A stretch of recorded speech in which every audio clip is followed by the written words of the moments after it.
El jurado estará integrado por Guadalupe Barrera Nájera, de la UNAM, juez Luis Fernando García Usaid, de Caneca Constructores, y la jueza Leonora Adriana Gómez Barrero, que es una periodista con amplia experiencia en el tema de temas de corrupción. Preside la jueza. ¿Quién preside? Disculpa. ¿Quién de ustedes va a presidir? Preside la jueza entonces Leonora Adriana Gómez Barrero. Muy bien, los equipos están integrados por el equipo número 200, el equipo por favor, integrado por el orador 1, María Paola Padán Aguilar.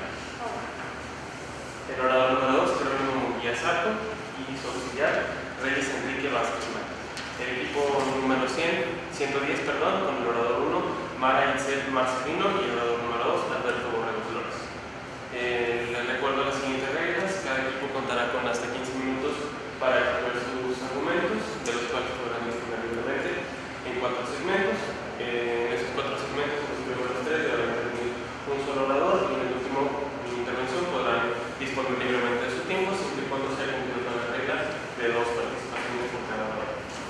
Si dejan más de 30 segundos en el reloj, serán penalizados en términos del reglamento de la competencia, así como también si se pasan del tiempo establecido, serán interrumpidos. Luego, todos los asistentes, a favor de tener en modo silenciado sus teléfonos celulares, y si no hay ninguna duda, podemos al comienzo del siguiente debate. Tiene el uso de la voz para su primera intervención, el equipo que sostiene la postura a favor. Muy buenas tardes, honorables juezas y juez. Mi nombre es María Paola Badán Aguilar, representante del equipo 200, y el día de hoy demostraremos que los actos de corrupción constituyen una violación a derechos humanos. Esto en torno del caso de la familia Manrique Amezcua, que gira alrededor de los actos de corrupción cometidos denominados la estafa maestra. Basaremos nuestra argumentación en los siguientes puntos. En un primer lugar, vertiremos un argumento sobre la obligación de dirigir recursos públicos y su relación con la corrupción. En segundo punto, abordaremos el principio de no regresividad. Y en un tercer punto, abordaremos la falta de marco legal de la Cruzada Nacional contra el Hambre. Abundando en el primer argumento, los estados tienen la obligación de destinar recursos públicos para la garantía de los derechos económicos, sociales y culturales, como lo establece el Pacto Internacional de Derechos Económicos, Sociales y Culturales, así como el Protocolo de San Salvador.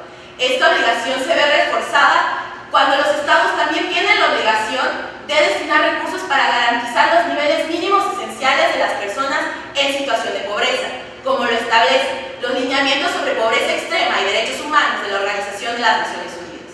La Cruzada Nacional contra el Hambre es una estrategia que le brindaba un apoyo alimentario a la familia Manrique Amezcua, y que debido a los actos de corrupción cometidos a nivel federal, se vio afectado este derecho.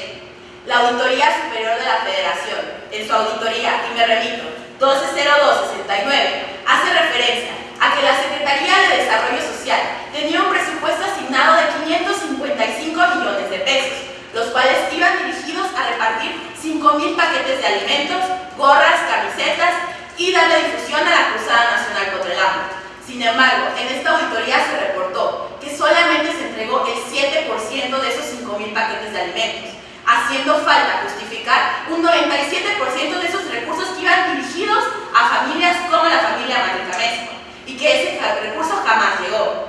Tenemos que atender a que la Comisión Interamericana de Derechos Humanos, en su resolución 117, hace referencia que cuando un recurso se ve disminuido por actos de corrupción, constituye una violación a derechos humanos. Es debido al nexo causal que existe entre los actos de corrupción cometidos a nivel federal y las afectaciones a la familia Manrique Amezcua debido a la falta de que llegara este recurso a ellos, que se violentó su derecho a la alimentación, que está protegido en el artículo 4 constitucional, 11 del PIDES y 12 del Protocolo de San Salvador. En un segundo punto tenemos que atender que la medida de que se le haya suspendido el apoyo a la familia Manrique Amezcua constituye una medida regresiva de derechos. La Organización de las Naciones Unidas, a través de su Comité de Derechos Económicos, Sociales y Culturales, en la observación general número 3, nos hace referencia a que los estados tienen la obligación de no adoptar medidas regresivas. El principio de no regresividad se apoya en el principio Realidad nos dice que los estados tienen la obligación de paulatina y crecientemente asegurar los niveles esenciales para los derechos económicos, sociales y culturales. En correspondencia, el principio de no regresividad nos dice que los estados tienen prohibido adoptar medidas que retrocedan este esfuerzo antes aplicado. Esto fue lo que sucedió en el caso de la familia Manrique Muesco. La familia ya había adquirido un derecho frente a los apoyos que la Sedesol le había estado dando como beneficiarios de la Cruzada Nacional contra el Hambre. Y al vérsele retirado este apoyo, esto constituyó una violación a su derecho a la alimentación como consecuencia de la violación del principio de no regresividad frente a los DESCA. En un tercer momento tenemos que atender que la falta de marco legal de la Cruzada Nacional contra el Hambre constituye una violación a derechos humanos. El Coneval, en su evaluación sobre el diagnóstico del diseño de la Cruzada Nacional contra el Hambre, hace referencia a que esta cruzada, debido a la premura con la cual se publicó, carece de muchas necesidades básicas para que ésta sea eficaz y que realmente cumpla con sus objetivos. Los lineamientos de la cruzada carecen de homogenización en los términos que utilizan, no cuenta con metas claras, además de que los lineamientos son tan extensos y que no están tan concretos que es muy difícil seguir y entender cómo participan las instituciones públicas dentro de esto, propiciando que se cometan actos de corrupción dentro de la misma. La Corte Interamericana de Derechos Humanos, en el caso Ramírez Escobar contra Guatemala, declara la violación de los derechos de la familia de los niños Ramírez Escobar, debido al que el sistema de adopciones en Guatemala carecía de un marco legal y facilitaba los actos de corrupción. Por lo tanto, se violentó su derecho. Esto en relación al artículo 2 de la Convención Americana de Derechos Humanos, que los estados tienen la obligación de adoptar medidas de derecho interno que sean eficaces para la garantía de derechos. En el presente caso, la falta de marco legal constituyó una violación al derecho a la alimentación. Son por estos tres puntos que a lo largo del debate sostendremos la postura de que los actos de corrupción constituyen violaciones a derechos humanos. Es cuanto. Tiene el uso de la voz para su primera intervención el equipo que sostiene la postura en contra. Muy buenas tardes, respetable jurado calificador que nos acompaña el día de hoy, al público en general y a la contraparte, la de la voz, Maritzel Marcelino Domínguez. Junto con mi compañero Alberto Borrego Flores, defenderemos la postura de que los actos de corrupción no constituyen violaciones a derechos humanos. Como parte de mi primera intervención, me permitiré establecer los argumentos sobre los cuales versará el presente debate. En un primer momento, estableceremos cómo es que se constituyen las vulneraciones a derechos humanos y aunado a ello también desde el punto de vista de las obligaciones de los estados. En un segundo momento atenderemos a la naturaleza de la medida afirmativa llamada Cruzada contra el Hambre y su alcance y temporalidad.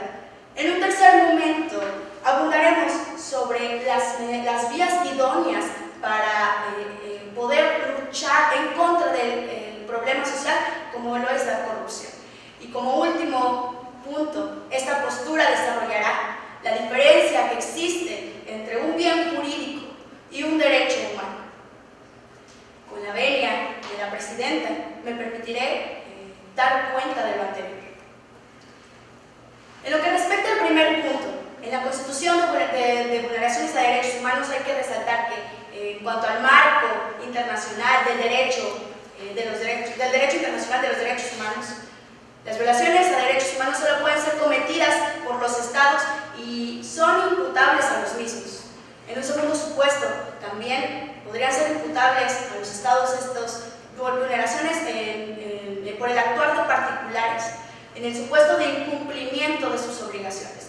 Nos referimos en específico al incumplimiento de la obligación de garantía, obligación que la Corte Interamericana ha desarrollado y ha precisado en el caso Masacre de Pueblo Bello contra Colombia, caracterizándola como un carácter de erga omnes y consistente en hacer efectivos el ejercicio pleno y libre de los derechos humanos consagrados en la Convención Americana.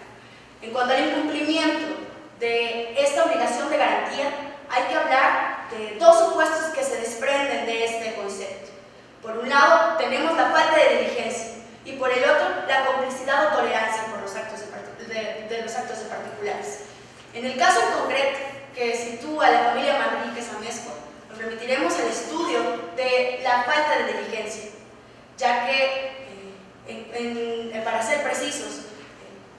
se tiene un previo conocimiento de un riesgo cierto, inminente y determinado. En ese sentido, habría que desarrollar, tal y como lo ha hecho la Corte Interamericana en su vasta jurisprudencia, por ejemplo, en cuanto a la situación de riesgo, debe de ser notoria ante los ojos del Estado. Es por ello que así lo ha establecido la Corte Interamericana en su caso 19 comerciantes contra Colombia. Ahora bien, en cuanto al riesgo inminente y cierto, es aquella contingencia o daño, contingencia de un daño verdadero, seguro e indubitable, que causa perjuicio a la vida o integridad de una persona. En ese sentido hay que resaltar lo destacado por la Corte Interamericana en su caso campo algodonero contra México, donde destaca que los estados deben de actuar conforme a las posibilidades razonables para prever y evitar tal riesgo. En cuanto al siguiente elemento que nos arroja, en cuanto a la determinabilidad, el Tribunal Europeo tampoco se ha limitado a pronunciarse al respecto. Claro ejemplo es el caso Osman contra Reino Unido, en donde el Tribunal Europeo precisa que este conocimiento previo debe de ser preciso el momento en el que se adquiere este conocimiento previo de la situación de riesgo, ya que se afecta directamente a una persona o a un grupo de personas. En cuanto a mi segundo punto, denominado la naturaleza de la medida positiva ya denominada cruzada contra el hambre, hay que destacar que esta medida emana de un programa social, pero no es un programa social, toda vez que es denominada y tiene el carácter de estrategia temporal. Es decir, que esta medida afirmativa solamente tiene como meta el cumplimiento de cierto periodo, y una vez que se cumplió esta meta, se tuvo que ser finalizada y se dio por terminada, hecho totalmente ajeno a lo establecido por la contraparte, que no tiene nada que ver el hecho de que se haya terminado la medida afirmativa cruzada contra el hambre con la constitución de los actos de corrupción, toda vez que lo único que perseguía esta estrategia era una meta de temporalidad y no tenía un recurso propio. Ahora bien, en cuanto al punto 3, la lucha contra la corrupción es un tema que nos atañe a todos. Sin embargo, esta postura defiende que los medios y las vías idóneas para poder llevar a cabo esta lucha se encuentran en las herramientas domésticas que van desde las materias administrativa y civil y en algunos casos hasta la penal. Es por ello que obedecen, y de aquí nos trasladamos al siguiente punto y último: la diferencia entre un bien jurídico y un derecho humano. Toda vez que como punto más importante, el bien jurídico lo determinan los estados para beneficio y para reforzar su estructura orgánica, y el derecho humano es universal y no puede ser conceptualizado por los estados, simplemente los deben de reconocer. Es cuanto por mi intervención. Tiene el uso de la voz para su segunda intervención, el equipo tiene la postura. Se agradece la segunda intervención en el uso de la voz. Me presento, mi nombre es Jerónimo Piazarco y haré uso de mi derecho de réplica. Primero que nada, la contraparte ha señalado sentencias de la Corte Interamericana de Derechos Humanos. Sin embargo, no son aplicables por los distintos motivos. Primero que nada, mencionó sobre 19 comerciantes contra Colombia, así como la de campo algodonero contra México, puesto que la primera sentencia, así como la que mencionó de masacre de Pueblo Bello contra Colombia, no resuelve en ningún motivo nada sobre derechos económicos, sociales y culturales. De hecho, la segunda va acorde sobre ejecuciones, y por otra parte, campo algodonero refiere necesariamente sobre las desapariciones de las muertes de Juárez. ¿De qué manera tiene esto relación con el caso concreto? En ningún momento la contraparte ha señalado siquiera un vínculo con la familia Manrique Amezcua, que es lo que acuña el caso concreto. Por otra parte, el equipo contrario ha señalado sobre la naturaleza de la Cruzada Nacional contra el Hambre y que esta es temporal. Sin embargo, no parece haber señalado de qué fuente está extrayendo el mismo, puesto que la Secretaría de Desarrollo Social, en el diagnóstico sobre la garantizar el derecho a la alimentación y a combatir la pobreza de manera progresiva, de manera a mediano y largo plazo, y que el mismo necesariamente involucra una medida de carácter progresivo. Por otra parte, el equipo contrario señaló que existe una diferencia entre el bien jurídico y un derecho humano, sin embargo no está señalado de qué manera puede aplicarse el caso concreto. Hay que señalar que los argumentos tienen que ir de la siguiente manera, puesto que la estrategia gubernamental cruzada nacional contra el hambre, al tener carencias respecto a una adecuada fiscalización de recursos, tiene que ir necesariamente con una debida transparencia, puesto que el artículo 6 de la Ley Federal de Transparencia y Acceso a la Información Pública nos señala que cualquier programa con enfoque que tenga recursos de una autoridad o de una persona física o moral del ente privado tiene que ir necesariamente con una adecuada transparencia y rendición de cuentas. Y esto lo podemos sumar a que el informe sobre política fiscal y derechos humanos política fiscal y estudios legales del Centro de Estudios Legales y Sociales de 2016 de América Latina ha señalado que cualquier programa con enfoque social tiene que tener una adecuada, tiene que ir acorde con principios de transparencia, de rendición de cuentas, de igualdad y de no discriminación, y que cabe señalar que la Auditoría Superior de la Federación en su Auditoría de Desempeño 258 DS ha señalado que la Cruzada Nacional contra el Hambre carece de una buena fiscalización, por lo tanto, esto no puede ser tomado en cuenta para desvirtuar los hechos. Asimismo, es importante tomar en cuenta el vínculo de causalidad que se tiene entre los actos de corrupción de la estafa maestra y aplicados al caso concreto, puesto que, como ha señalado Ann Peters en su estudio sobre corrupción y derechos humanos, esta causalidad tiene que ir vertida respecto a la previsibilidad de los actos de corrupción en un contexto nacional. Esto quiere decir, esta previsibilidad, como ya lo ha señalado la Auditoría Superior de la Federación en su auditoría, me remito 120269, señala específicamente que se destinaron 555 millones de pesos a la garantía de programas enfocados a garantizar el derecho a la alimentación, y que esto fue un desvío masivo, entregándose únicamente el 7%, que no llegó a familias como los Manrique Amezcua, puesto que la suspensión involucra necesariamente una medida de carácter regresivo. Hay que atender por una parte también lo que ha dicho la Suprema Corte de Justicia de la Nación en el amparo en revisión 56/2001 y en relación con el anterior 42/26 del 92, donde señala que un derecho adquirido es aquel bien jurídico que ya ha entrado al patrimonio de una persona y que no se puede quitar a través de medidas regresivas, puesto que en el caso concreto, la Cruzada Nacional contra el Hambre, en su decreto que le da origen del 22 de enero de 2013, señala que va a ir enfocado a garantizar el derecho a la alimentación de la población objetivo, que son los 7.4 millones de mexicanos que se encuentran en situación de pobreza extrema. Y dicho decreto también establece que esto va acorde con tratados internacionales como el artículo 11 del Pacto Internacional de Derechos Económicos, Sociales y Culturales, el artículo 4 constitucional, así como la observación general número 12 del Comité de Derechos Económicos, Sociales y Culturales. Es cuanto. Tiene el uso de la voz para su segunda intervención el equipo que sostiene la postura en contra.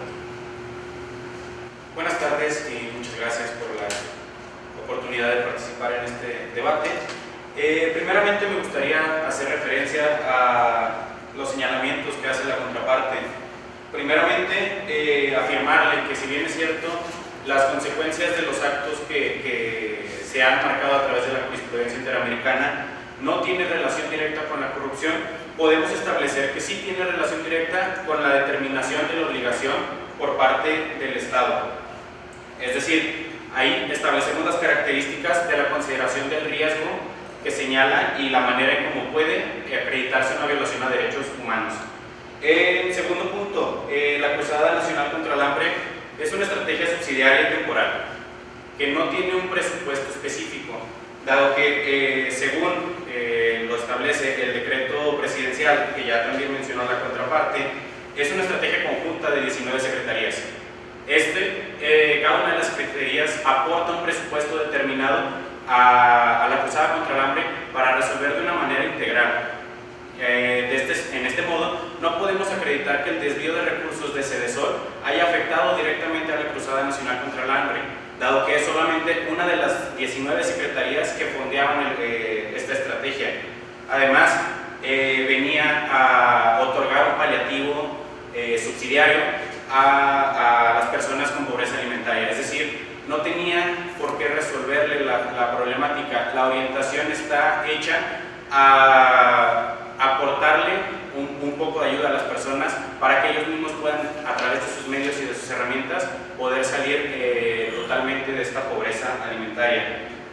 Respecto de el conocimiento de la situación de riesgo real o inmediato, la Corte Interamericana, a través del caso Ríos y otros contra Venezuela, establece que el conocimiento previo hace la distinción entre que se pueda realizar, cuando se pueda conjugar un acto de violación a los derechos humanos y que no. En este caso, la obligación positiva por parte del Estado se viene cumpliendo, ya que el Estado garantiza este apoyo alimentario para que las personas puedan recibir un apoyo que les acrecente en su estabilidad económica y que a su vez, como en el caso que nos atañe, puedan tener la garantía de acceso a otros derechos, como en el caso concreto, enviar a los hijos a estudiar.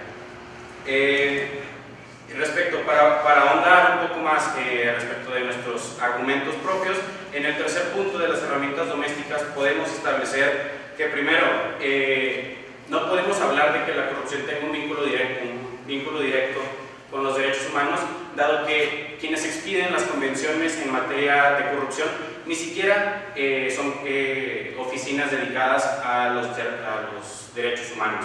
Cabe mencionarle en contraparte que esta convención está emitida por la Oficina contra el Delito y la Droga de las Naciones Unidas, dado que nace de la Resolución 55-61 del 2000 de la Asamblea General de la ONU, cuya finalidad es crear un método efectivo que pueda prevenir estos actos de corrupción, ya que vienen a menoscabar todo el aspecto de la administración pública, es decir, no atañe a los derechos humanos, ya que es un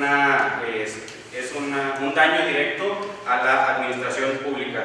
Y además solamente son instrumentos internacionales que son enunciativos, señalan a los estados parte y le dan indicaciones sobre legislar respecto de ciertas conductas que deben de ser consideradas como delictivas y que les da pie a que a través de sus aparatos internos resuelvan esta problemática. Un claro ejemplo de ello, a través del control de convencionalidad, hoy en México estamos empezando a ver que se establecen los sistemas anticorrupción.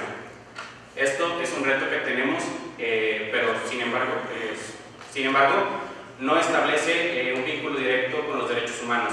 La corrupción es un mal que ha adquirido proporciones epidémicas y que se debe eliminar. Sin embargo, no debemos de caer en la confusión de que vulnera a los derechos humanos. Esparta. Tiene el uso de la voz para su tercera intervención. Agradeciendo nuevamente el uso de la voz, me permito contravertir lo recientemente expresado por la contraparte. En un primer momento le pediríamos que fuera un poco más claro sobre cómo no hay un vínculo entre la corrupción y derechos humanos, ya que no ha quedado muy claro cuál es su argumento.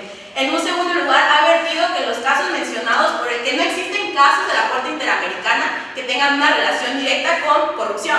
Sin embargo, recordamos el caso recién publicado por la Corte Interamericana de Derechos Humanos, Ramírez Escobar contra Guatemala, donde la violación se dio por hechos de corrupción. En un segundo momento está el caso Claudé Reyes contra Chile, en el cual se viola el derecho a la libertad de expresión del señor Claudé Reyes, debido a actos de corrupción. Estos dos casos tienen una relación directa con los derechos humanos y la corrupción en el sistema interamericano. Y es igual en mención de que la contraparte ha hecho referencia a este control de constitucionalidad, es que son estos casos los que se deben de aplicar dentro de la legislación mexicana, tomando en consideración que gracias al control de constitucionalidad debemos de ser válidos estas sentencias de la Corte Interamericana que declaran que la corrupción ha violado derechos humanos y adoptar las medidas que estas han referido en el combate a la corrupción. De igual forma, la contraparte ha mencionado el caso Ríos y otros contra Venezuela. Sin embargo, le recordamos, el caso no es aplicable debido a que tampoco se versa sobre esta y el día de hoy estamos hablando sobre derecho a la alimentación o corrupción. En un segundo momento tenemos que hacer referencia a que hablan de que no se puede hacer una relación clara entre los desvíos de recursos y la vulneración. Sin embargo, reiteramos las auditorías de la Auditoría Superior de la Federación, tanto la 120269 como la 258, donde cual establece que la Cedesol se desvió recursos destinados a garantizar el derecho a la alimentación. Y esto abrió carpetas de investigación dentro de la Procuraduría General de la República, ya que como establece el artículo 91 de la Ley General del Sistema Nacional Anticorrupción, una auditoría forma lo equivalente a una noticia criminis, y esto ha abierto procesos penales para fincar responsabilidad a servidores públicos por actos de corrupción. En un segundo momento, y para finalizar, la contraparte ha mencionado que no se debe atender a la Convención de las Naciones Unidas contra la Corrupción, ya que no va con derechos humanos. Sin embargo, hay que recordar que la Oficina de las Naciones Unidas contra las Drogas y Delitos sí vende temas de derechos humanos, como la trata de personas, el tráfico de menores, así como, en este caso, el combate a la corrupción, ya que es un crimen que vulnera derechos humanos. Y para finalizar, esto importó, ya que la contraparte no ha podido vertir argumentos claros y que esta parte sí los ha vertido argumentos con fuentes, es que podemos asegurar que la corrupción sí constituye una violación a derechos humanos. Es correcto. Tiene el uso de la voz para su tercera intervención el equipo que sostiene la postura de corte. Muchas gracias. En vista de que la contraparte se ha limitado a interpretar la jurisprudencia en un sentido de su naturaleza, ya que la jurisprudencia de eso se trata de interpretar. Y aunque si bien es cierto los casos no se relacionan, hay que tomar lo importante, los conceptos que desarrolla la Corte Interamericana de Derechos Humanos, dado que hay que atender a las condiciones que pueden llegar a ser similares en los casos en concreto. Es por ello que atendiendo al control de convencionalidad, le hago la precisión a la contraparte, no se está hablando de un control de constitucionalidad, ese es otro tipo de acción que regula el ordenamiento jurídico interno y supremo de un Estado. Lo que estamos hablando aquí es un control de convencionalidad. En ese sentido, habría que aplicarse la jurisprudencia interamericana respecto a los conceptos y a la interpretación que la misma ha hecho respecto de cada derecho. Y en específico, ya que nos estamos remitiendo a las obligaciones de los Estados.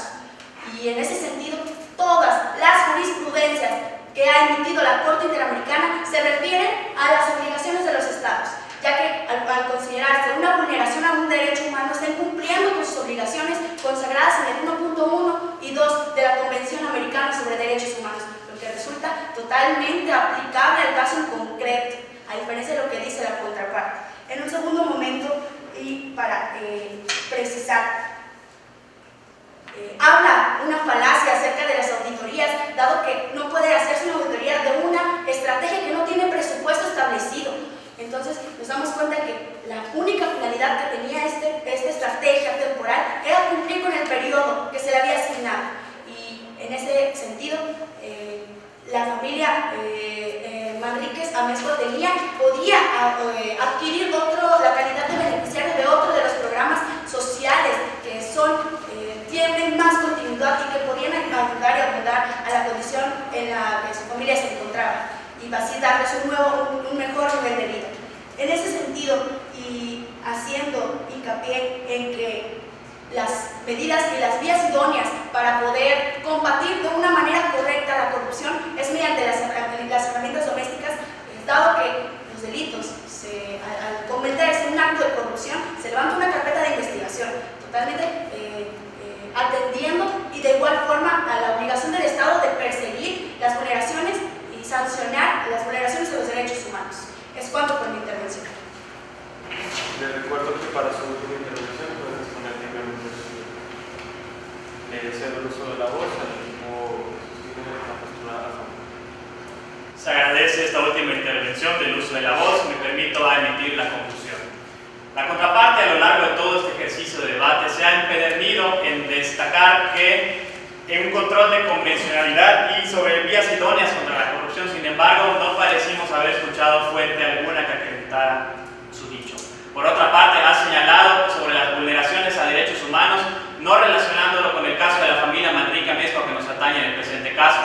Es importante señalar lo dispuesto que ha hecho este equipo a lo largo de todo este ejercicio de debate al demostrar con documentos fehacientes, con el derecho internacional, con la legislación y con estudios cómo se acredita el vínculo en el que los actos de corrupción constituyen violaciones a derechos humanos.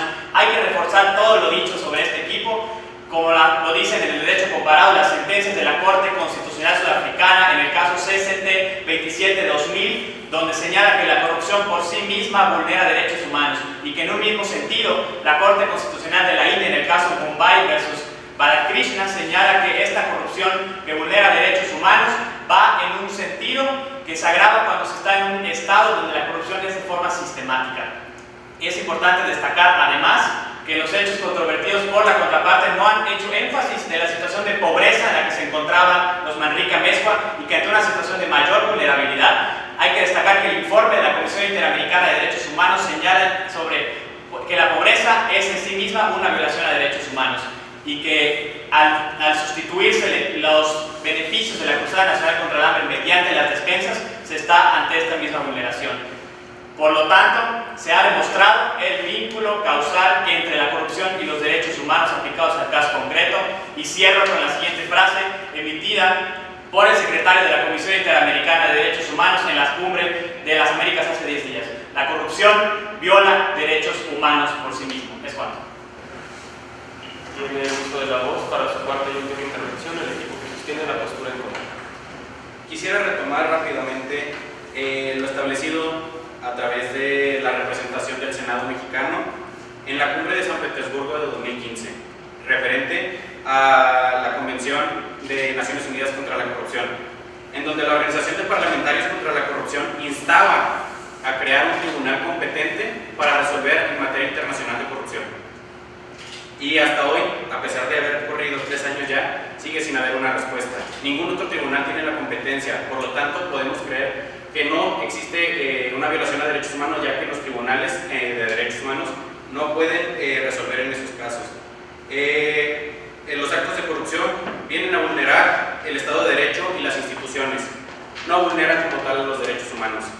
Por lo tanto, podemos acreditar que sí, los actos de corrupción no pueden ser considerados como violaciones a los derechos humanos. Es cuanto. Toda vez que se han concluido las cuatro intervenciones de los equipos participantes, pasamos ahora a la fase de preguntas. Les recuerdo a los jueces que tendrán 2 preguntas. La primera pregunta será dirigida al orador número del equipo a favor y la segunda pregunta al orador número 2 del equipo a favor. De igual forma, pues, las preguntas serán dirigidas al equipo que tiene la postura en contra. Los equipos contarán con hasta 5 minutos para responder sus preguntas. En caso de que quede tiempo, los jueces podrán seguir preguntando en caso de que se les tenga inconveniente. Si se agota el tiempo, los voy a interrumpir y solicitaremos a los jueces para que se agregue tiempo al equipo a favor. El tiempo que se le agregue al equipo a favor será de igual forma compensado en el equipo a favor. ¿No hay ninguna duda? Adelante.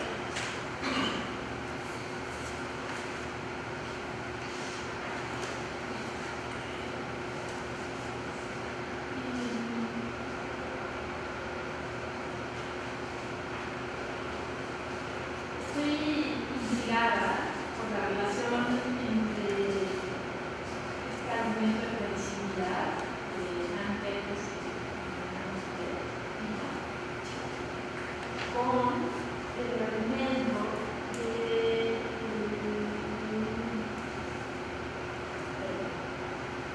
el riesgo notorio. Pueden elaborar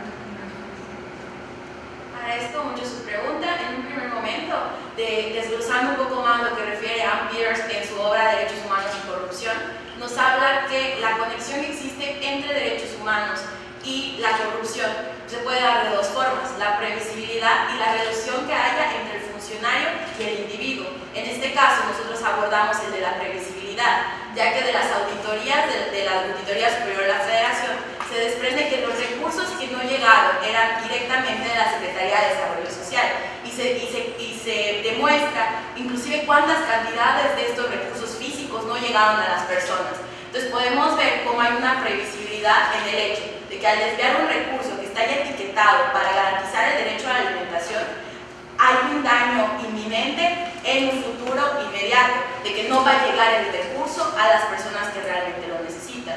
Esta parte en un momento controvirtió lo expresado por la contraparte, ya que lo del riesgo no sería tan aplicable en este caso, ya que la sentencia de la Corte Interamericana que mencionaron habla sobre derechos civiles y políticos, no derechos económicos, sociales y culturales. Nosotros vamos ahondando a las responsabilidades que tienen los estados frente a la garantía de DESCA, como es el derecho a la alimentación, como lo señala el Pacto Internacional de Derechos Económicos, Sociales y Culturales, el Protocolo de San Salvador. O sea, pero los elementos que integran la previsibilidad, los elementos que integran el riesgo, pues tal vez no están tan lejos, ¿no? Supongamos que aceptáramos que la teoría del riesgo se aplica a tres poderes que no se configuran los elementos que puedan decir. Agradezco mucho su pregunta. Respecto a los requisitos del riesgo, tenemos que atender que en el caso de riesgo se atiende a la situación de una persona en concreto, ya que estamos hablando de derechos civiles y políticos. En el caso de la teoría de la previsibilidad, ya estamos hablando de un enfoque dirigido a la administración de un presupuesto público. La teoría de la previsibilidad nos permite hacer este análisis en abstracto. En cambio, el análisis de riesgo nos sesga mucho a que está enfocado a una persona y no a una administración pública. Es por eso que, si bien podríamos tal vez aplicar la teoría del riesgo a favor de que los actos de corrupción constituyen una violación a derechos humanos, lo más concreto y exacto sería abordar la teoría de la previsibilidad. Si aplicamos el test de riesgo básico, si lo aplicamos. Si aplicamos el test de riesgo, se va a configurar que existe un riesgo inminente a que, si desviamos un recurso etiquetado, va a dañar un derecho humano.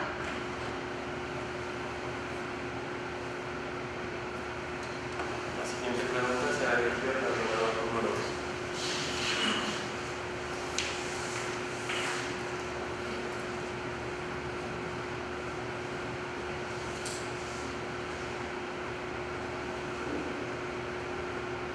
Además, creo que esta pregunta no es funcionada en los debates, por eso van a ver cómo. Además de los casos que han sido documentados de temas de corrupción, en la práctica ya, ustedes son abogados, ¿cuáles son las prácticas más frecuentes donde podemos encontrar propensión a la corrupción? Nada más aclarando su pregunta, ¿en enfoque con derechos humanos? Sí. Bueno, agradezco su pregunta, honorable jueza. Es importante atender que muchos de estos actos de corrupción van enfocados a la garantía de los derechos económicos, sociales y culturales. Se han documentado diversos casos, por ejemplo, en la resolución del Comité de Derechos Económicos, Sociales y Culturales 56-2001, ha señalado que la corrupción muchas veces es un obstáculo al derecho a la alimentación cuando no se está garantizando estas políticas públicas, estas políticas económicas que vayan a la garantía de personas en situación de pobreza. Por otra parte, se han documentado casos como lo señalan varios estudios, por ejemplo, la Human Rights International ha señalado en un documento que se llama Estableciendo el Vínculo, muchos actos se documentan respecto a DESCA en el sentido de la educación, cuando se le está solicitando un soborno hacia personas en situación de pobreza que no pueden acceder, por ejemplo, al derecho a la educación, por decirlo así.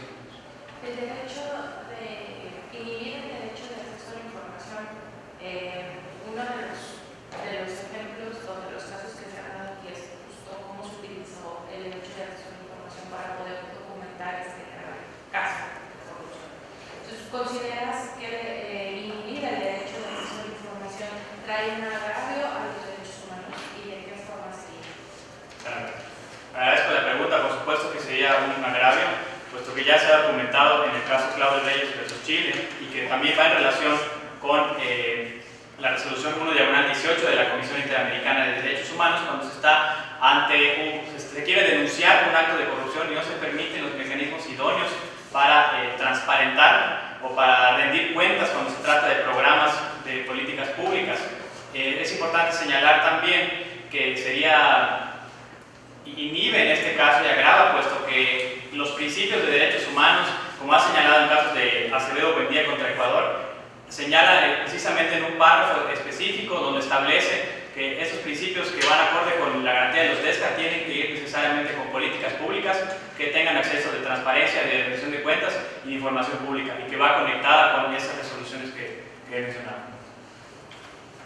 Es decir, si un ciudadano no cuenta con la información de este programa, por ejemplo, ¿a qué derecho se está haciendo un agravio?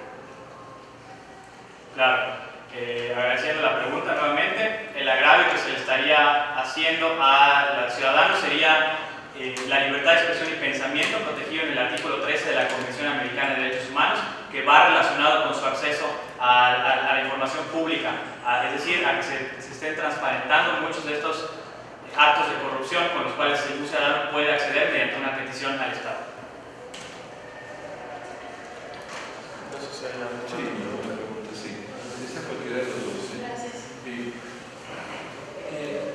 ¿Qué cambios consideran ustedes tienen que hacerse en el sistema de justicia para que esta argumentación que necesita la conexión entre la corrupción y un derecho humano sea no solamente más bien aceptada, sino también legitimada, para asegurar que los derechos humanos son la columna vertebral de nuestro sistema de justicia? ¿Qué se tendría que hacer? Agradezco mucho su pregunta. En un primer momento, este equipo considera que, como establece la resolución del Consejo de Derechos Humanos de la Organización de las Naciones Unidas sobre la buena gobernanza, solicito a los jueces si se agrega más tiempo. en esta resolución sobre la buena gobernanza de los países establece que los países tienen que tomar medidas para que se legisle con un enfoque de perspectiva de derechos humanos en el combate a la corrupción. Por ejemplo, y una propuesta que tiene este equipo es que en los procesos que se lleven del combate a la corrupción, es decir, en los procesos penales que se lleven para fijar responsabilidades a servidores públicos, se tome en consideración y se amplíe la protección a las víctimas de estos derechos que han sido vulnerados, como el derecho a la alimentación en el presente caso, que es un derecho económico, social y cultural, y que se apliquen las debidas reparaciones con base a los estándares internacionales que ha establecido la Corte Interamericana. Como se mencionaba en el caso Claudia Reyes y en el caso de Ramírez Escobar, hacen enfoque a estas reparaciones en tema de corrupción. ¿Ya no hay ninguna pregunta? Pasamos ahora a la ronda de preguntas para el equipo que tiene la postura en contra. Contará con hasta 5 minutos más 54 segundos que se le aumentaron al equipo a favor. La primera pregunta será dirigida a la oradora número 1 y la segunda a la oradora número 2. Adelante. ¿Cómo reconcilian, cómo cuentan estos dos parámetros que se plantearon aquí para establecer si puede haber una violación de derechos a partir de la corrupción, la previsibilidad del riesgo? Solo les pediría que, por lo menos para esta respuesta, asumamos que no necesariamente estamos hablando estrictamente de un control de la personalidad. Vamos a hablar de los objetivos juntos. Primero que nada, le agradezco la pregunta, ya que esto me permite abundar acerca de la postura que venimos a defender. En cuanto a la teoría del riesgo, es importante señalar que debe de examinarse al caso en concreto. La familia se encontraba en una situación de vulnerabilidad y por eso habría que examinar parte a parte cada situación y cada condición en la que se encontraba para ver si cumplía con estos requisitos del riesgo en cuanto a que sea cierto, en cuanto a que sea inmediato y determinado o determinable al grupo o a la persona. Entonces debe hacerse un examen exhaustivo en cuanto a que no cumple con esta teoría y por lo tanto no constituye una vulneración de derechos humanos, ya que es el problema de corrupción en cuanto a los actos es un problema que hay que atender de la par a las vulneraciones de derechos humanos. Son caminos que van paralelamente y no hay un punto de conexión directa, toda vez que uno puede llegar a ser un factor de otro, pero no existe esta relación de causa y efecto, porque hay que tomar en consideración el test de riesgo que esta postura es. Pero a ver, o sea, si el líder de una política pública, estoy inventando, ¿no? Si el líder de una política pública se embolsa en el 97% de los recursos, canaliza a otra cosa, la estrategia no estaba diseñada, pues claramente hay un índice importante de riesgo, especialmente porque quien ejecuta el acto de ingeniería de riesgo es el jefe de firma de cheques. O sea, es muy difícil, hay un principio general, que es que no se puede denunciar que se propia la firma, el jefe, el jefe que enseña y implementa, genera el acto de riesgo. Entonces, o sea, defender esa acción, darse el test de riesgo, también. Bueno, en cuanto a la hipótesis que me plantea, hay que destacar que existen acciones en el área penal para poder castigar y perseguir estos delitos que, en su caso, la falta de investigación y de sanción sí constituiría una violación de derechos humanos. Sin embargo, es por ello que se utilizan estas herramientas domésticas a fin de poder castigar de la forma adecuada a las personas que incurren en este tipo de actos. Creo que es totalmente intolerable que un funcionario pues, practique estos actos de esta naturaleza. Es por ello que es ahí donde entran las herramientas domésticas para poder castigar de una forma conforme al derecho interno de cada estado y regular y sobre todo evitar esta práctica. Y en cuanto a la situación de riesgo que me comenta que pudiera dejar esta situación, el Estado es el encargado de asegurar y de cumplir con estas obligaciones de garantizar el efectivo goce y ejercicio de los derechos humanos. Y se podría hablar que el Estado no debiera de permitir que se pusiera en este riesgo, que debiera... Perdón, que interrumpa, no sé si se acuerdan, ¿cómo puede haber previsto que si vaciara las arcas del Estado iba a pasar algo malo? Se lleva en Duarte, ¿quién es el gobernador de Duarte? Si el señor dice en su defensa, yo cómo iba a prever que iba a pasar algo malo si me llevaba todo el dinero del gobierno. Eso es muy raro, ¿no? En cuanto al caso de Duarte, es importante señalar... En 5 segundos, o sea, ya no estuvo su disposición, solo si te parece raro. Bueno, es que en ese caso él está actuando como un particular, ya dado que ya no se encuentra con este cargo pues claro, pero el acto que genera riesgo para la política pública se delega en su posición de funcionario. ¿No? Es una hay que plantear su pregunta, pero está bien, no, ya no estoy contando. La siguiente pregunta. Sí, hemos escuchado a lo largo de todas estas ponencias que no hay ninguna instancia internacional enfocada en materia de derechos humanos que esté abordando la agenda de corrupción. Incluso por ahí, y a mí me llama mucho la atención que mencionen esto porque pues justo estamos en una institución educativa que está abordando el tema en debate. Entonces, quisiera saber si es correcta mi interpretación, ¿sí? Esto fue para el segundo sobre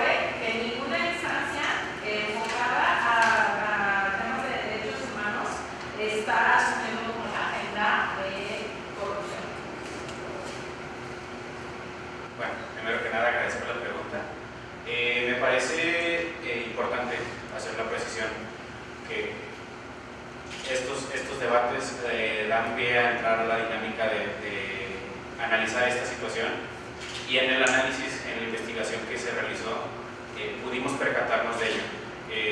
Se maneja, como ya había comentado mi compañera, se manejan las situaciones de derechos humanos y de corrupción como temas paralelos. Muchas de las veces creemos que son temas que van de la mano, cuando en realidad pues, corren en el mismo sentido, pero no se juntan. De alguna manera, pues parecería lógico que tuvieran que tener una relación, pero al menos los organismos internacionales que se encargan de ello han omitido establecer este vínculo. Y señalo que han omitido porque, como ya mencionaba en mi intervención anterior, se han hecho incluso las peticiones para dotar de la competencia y de la jurisdicción a tribunales internacionales para resolver en materia de corrupción, y se ha ignorado la petición. En algún punto también hablaron de que la auditoría realizada a este programa fue una falacia. ¿Por qué? Para cualquiera de los Bueno, respecto de la parte de la auditoría, en el caso específico, en el caso concreto de la cruzada contra el hambre, pues de alguna manera tenemos que entender que el recurso no se destinaba, no está etiquetado directamente para la cruzada. Entonces, en el momento en el que se hacen las auditorías, se tendría que hacer a cada dependencia que está otorgando un presupuesto. En este caso, pues son las 19 secretarías de Estado que estaban vigentes en ese entonces, quienes aportaban al presupuesto de la cruzada contra el hambre. Entonces, no podemos establecer, como se había señalado, que por el simple hecho de que en Cedesol se haya desviado una gran parte del presupuesto, todo el presupuesto le corresponde a la cruzada contra el hambre. Creo que es una falacia de forma, debido a que no todo el presupuesto de la cruzada contra el hambre pertenece a Cedesol. Gracias. Quedan 24 segundos. Así nomás de lo pronto, ¿qué tendría que hacerse en la postura que ustedes tienen, lo que es diferente de la de sus compañeros, para que los derechos humanos pudiesen ser adoptados como una parte fundamental de esa visión de derechos que ustedes tienen? ¿Podría replantearme? Ya lo pensamos. Sí. Hasta luego. No. 20 segundos. La preocupación mía ahí ya es una pregunta a la inversa, ¿no? O sea, ahora ustedes, de la perspectiva que ustedes tienen el derecho, ¿verdad? ¿Qué se tiene que hacer para que los derechos humanos sean una práctica cotidiana ajustada al sistema de justicia? ¿A cualquiera de los dos? Sí, a cualquiera de los dos. Sí, en un primer momento tendrían que dotar de jurisdicción a un organismo que le compete juzgar acerca de derechos humanos. En este caso, la Corte Interamericana no tiene competencia alguna, dado que no hay ningún instrumento internacional en sentido de esa materia para que regule esas actividades. Necesitaría dotarse de esa competencia. Bueno, habiendo agotado la fase de preguntas, les invito al público presente y a los pendientes a abandonar la sala a fin de que los jueces puedan deliberar. Por favor, solamente les pido que no se dejen para que puedan terminar de la deliberación.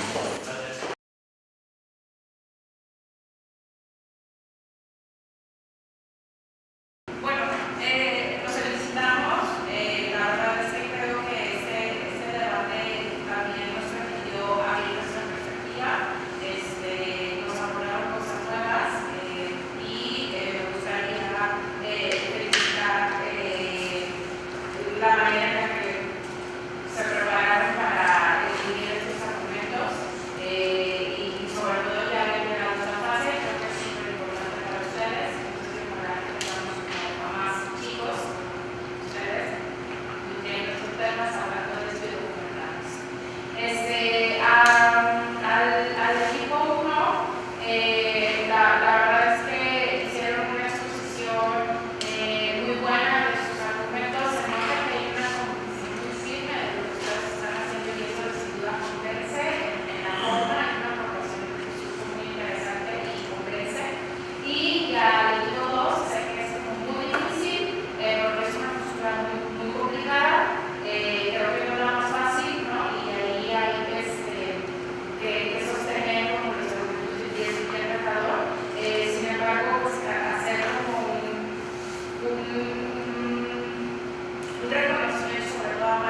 les voy a decir 3 cositas así chiquitas de forma, porque me voy a dedicar a decir cosas, creo que las cosas grandes pues ya están dichas o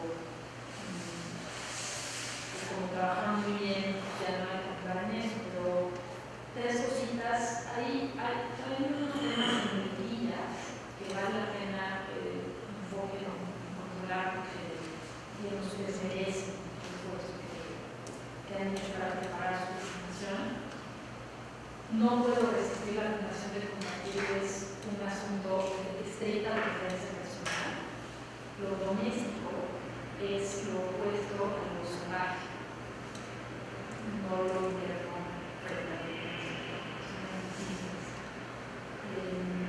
una cosa me parece espectacular de los equipos es que es una presentación tan breve, hayan sido tan disciplinados con el orden de sus planteamientos. Eso me parece muy valioso. Solo yo sugeriría que de ambos lados mantengan la visión en el cuadro grande de las cosas, no pierdan tiempo en tales puntos. Y luego parece, o sea, en la competencia parece